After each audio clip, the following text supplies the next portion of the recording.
आई म्हणजे देव पृथ्वीवरचा, आई म्हणजे मायेची ओढ, आई म्हणजे मैत्रीण गोड, गीता आणि पुराण माझे माझे. देवास नावटे मी इयत्ता पहिलीचा विद्यार्थी. मी आज तुम्हास चार शब्द सांगणार आहे, ते तुम्ही शांत चित्ताने ऐकून घ्यावे अशी माझी विनंती आहे. आदरणीय व्यासपीठ, माझ्या बालमित्रांनो, आज प्रजासत्ताक दिन साजरा करण्यासाठी जमलो आहोत. प्रथम सर्वांना प्रजासत्ताक दिनाच्या शुभेच्छा. मला वाटते की आजच्या काळात माणूस फार आळशी बनला आहे. सगळीकडे मोठा मशीनचा वापर होतोय, प्रदूषण वाढतंय, त्यामुळे सारखे आजारी पडणे तर रोग होणे. त्यामुळे आजची पिढी कमजोर होत आहे. लोकांना कष्टाचा पैसा नकोय, मधल्या मार्गाने मिळालेल्या पैशाने पिढी बर्बाद होत आहे. हे बदलायला पाहिजे. आरोग्याच्या चांगल्या सवयी लावून घेतल्या पाहिजे, व्यसनापासून मुक्त झाला पाहिजे, मग आपला देश सशक्त बनेल. जय हिंद, जय भारत. थांबरे आज तुम्हाला 26 जानेवारी बद्दल 4 शब्द सांगणार आहे, ते तुम्ही शांत चित्ताने ऐकून घ्यावे अशी माझी नम्र विनंती आहे. आदरणीय व्यासपीठ, आज आपण प्रजासत्ताक दिन साजरा करण्यासाठी जमलो आहोत. आज आपण नेहमी देशाच्या हिताचा विचार करूया. आजच्या जगात शिक्षणात खूप महत्त्व असेल. ज्याच्या जवळ चांगले शिक्षण असेल त्याला जगात किंमत आहे. त्यामुळे नवनिर्माण आपण मिळवू शकतो, आधुनिक जगात पुढे जाऊ शकतो. म्हणून मला म्हणावे असे वाटते की जग पेटवण्यासाठी समेत वाट हवी, साधना पाडण्यासाठी आकाशात हवी रात आणि ध्येय गाठण्यासाठी पाहिजे असते शिक्षकाची साथ. जय हिंद, जय भारत. हार्दिक हार्दिक शुभेच्छा.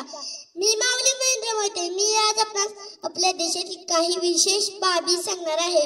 आपला राष्ट्रीय ध्वज तिरंगा, आपला राष्ट्रीय फळ आंबा, आपला राष्ट्रीय फुल कमळ,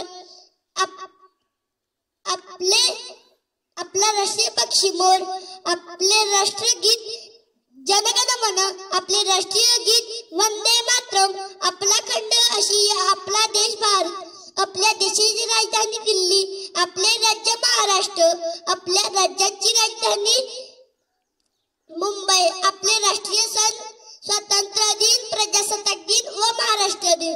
जय हिंद, जय भारत. जिल्हा परिषद शाळा पशुआदी सर्वांना नमस्कार व प्रजासत्ताक दिनाच्या हार्दिक शुभेच्छा. मी आज आपल्या देशाची माहिती सांगणार आहे. आपल्या भारतात एकूण 28 राज्य, 9 केंद्रशासित प्रदेश आहे. आपली राजधानी दिल्ली आहे. राष्ट्रीय फळ आंबा, राष्ट्रीय फुल कमळ, राष्ट्रीय पक्षी मोर, राष्ट्रीय प्राणी वाघ, राष्ट्रीय नदी गंगा, परंपरागत प्राणी माकड, सरपटणारा प्राणी किंग कोब्रा, राष्ट्रगंध भारताचे संविधान आहे. जय हिंद, जय महाराष्ट्र.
माझ्या शाळेचे नाव जिल्हा परिषद प्राथमिक शाळा पोसेवाडी.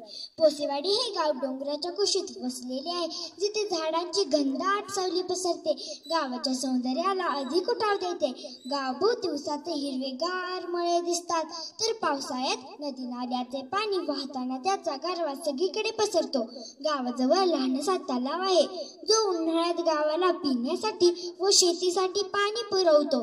हिवाळ्यात थंड हवामानामुळे गावातील निसर्ग अधिक प्रसन्न वाटतो. सायंकाळी पश्चिमेला दिसणाऱ्या सूर्यास्ताचे दृश्य डोंगरावरून पाहण्याचा अनुभव अविस्मरणीय असतो. गावाजवळील डोंगरावरून विविध प्रकारची वनस्पती, औषधी झाडं आणि फुलझाडं आहेत, जी गावाला एक वेगळा सुगंध देतात. गावाच्या परिसरात छोटे मोठे पक्षी आपले घरटे बांधून राहतात, ज्यामुळे पक्ष्यांचे किलबिल गडद शांततेत एक गोड संगीत भरते. गावातील शेते, बागा आणि ओढे हे गावाला एक नैसर्गिक सौंदर्य देतात. पोसेवाडीच्या लोकांचे निसर्गाशी असलेले घट्ट नाते आणि साधी सरळ जीवनशैली या गावाला एक खास ओळख देते. पोसेवाडी गावातील जोगेश्वरी मंदिर हे ऐतिहासिक व आध्यात्मिक महत्त्व असलेले मंदिर आहे. हे मंदिर गावाच्या मध्यवर्ती ठिकाणी वसलेले आहे. मंदिराचे बांधकाम पारंपरिक पद्धतीने करण्यात आलेले असून त्यामध्ये कोरीव नक्षीकाम आणि सुंदर शिल्पकला दिसून येते.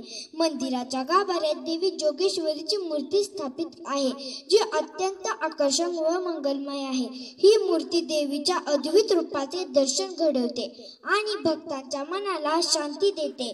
मंदिराच्या प्रांगणात छोटासा ओटा आहे, जिथे गावकरी एकत्र येऊन चर्चा करतात आणि पारंपरिक कार्यक्रम पार पाडतात. हे जोगेश्वरी मंदिर हे केवळ धार्मिक स्थळ नाही, तर गावाच्या सांस्कृतिक आणि सामाजिक एकतेचे प्रतीक आहे. येथे येऊन प्रत्येकाला भक्ती, श्रद्धा आणि मानसिक शांतीचा अनुभव मिळतो. पोसेवाडीतील पारायण सोहळा व यात्रा हे धार्मिक आणि सांस्कृतिक जीवनाचे महत्त्वाचे भाग आहेत. असे आहे माझे आदर्श गाव पोसेवाडी. धन्यवाद. साहेब सोने. प्रथम सर्वांना प्रजासत्ताक दिनाच्या हार्दिक शुभेच्छा. भारतीय संविधान हे आपल्या देशाच्या शासनव्यवस्थेचे मूलभूत तत्वज्ञान आणि मार्गदर्शक तत्व आहे. 26 नोव्हेंबर 1949 रोजी संविधान तयार झाले, तर 26 जानेवारी 1950 या दिवशी भारत देश प्रजासत्ताक म्हणून ओळखला जाऊ लागला. भारतीय संविधानाचे शिल्पकार डॉक्टर बाबासाहेब आंबेडकर यांचे योगदान विशेष महत्त्वाचे आहे. संविधानाच्या निर्मिती प्रक्रियेत 2 वर्ष 11 महिने व 18 दिवस लागले. भारतीय संविधान हे जगातले सर्वात मोठे लिखित संविधान आहे. यामध्ये 22 भाग, 395 कलमे आणि 12 अनुसूची समाविष्ट आहेत. भारतीय संविधानाला लोकशाही, धर्मनिरपेक्षता, समाजवाद आणि सार्वभौमत्व या तत्वांचा पाया आहे. यामध्ये सर्व नागरिकांना समान हक्क, अभिव्यक्ती स्वातंत्र्य, धर्माची निवड, शिक्षण आणि रोजगार यासारख्या मूलभूत अधिकारांची हमी दिली आहे. संविधानातील मार्गदर्शक तत्वे समाजातील प्रत्येक व्यक्तीचा विकास साधण्यासाठी आहे.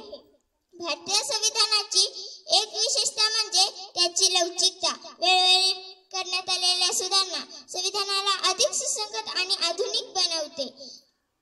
यामुळे संविधान आजही देशाच्या गरजांना अनुरूप राहिले आहे.